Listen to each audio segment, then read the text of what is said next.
Speaking on the South Lawn of the White House on Saturday, 2 days after he authorized US airstrikes against Islamic extremists in Iraq, Obama said the US would not send combat troops into Iraq, but would, however, consider providing more assistance to the Middle East country.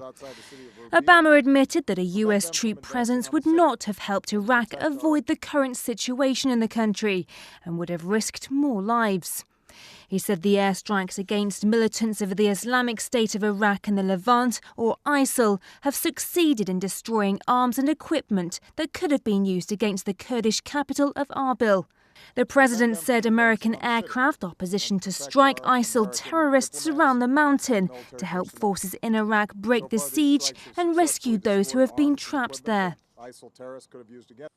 The US military intervention in Iraq, which is currently underway, is the first of its kind since Obama ordered the pullout of US troops in 2011.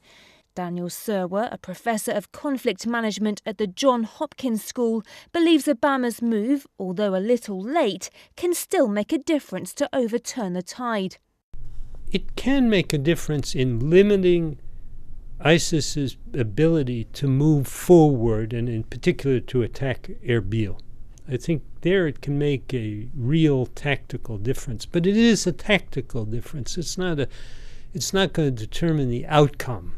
It may determine how much territory the Islamic State can occupy, but this kind of pinpoint bombing from the air can destroy a lot of equipment, kill a lot of people, but it can't win the war.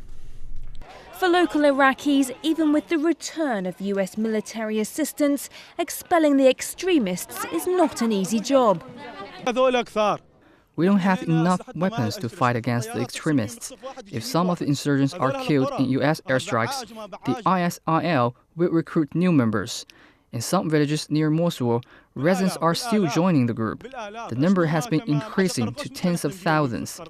On the diplomatic front, US Vice President Biden called Iraqi President Fayed Massam to discuss US military operations in Iraq and the ongoing government formation process in Baghdad.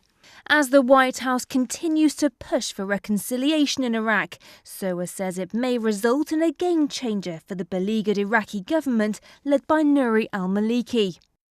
Well, I think what's happened in the north in the last day or two may accelerate the formation of the government in Baghdad, and there are indications that it may lead to Maliki stepping aside. But I don't think that the formation of the government is some sort of magic elixir that's going to solve all of Iraq's problems.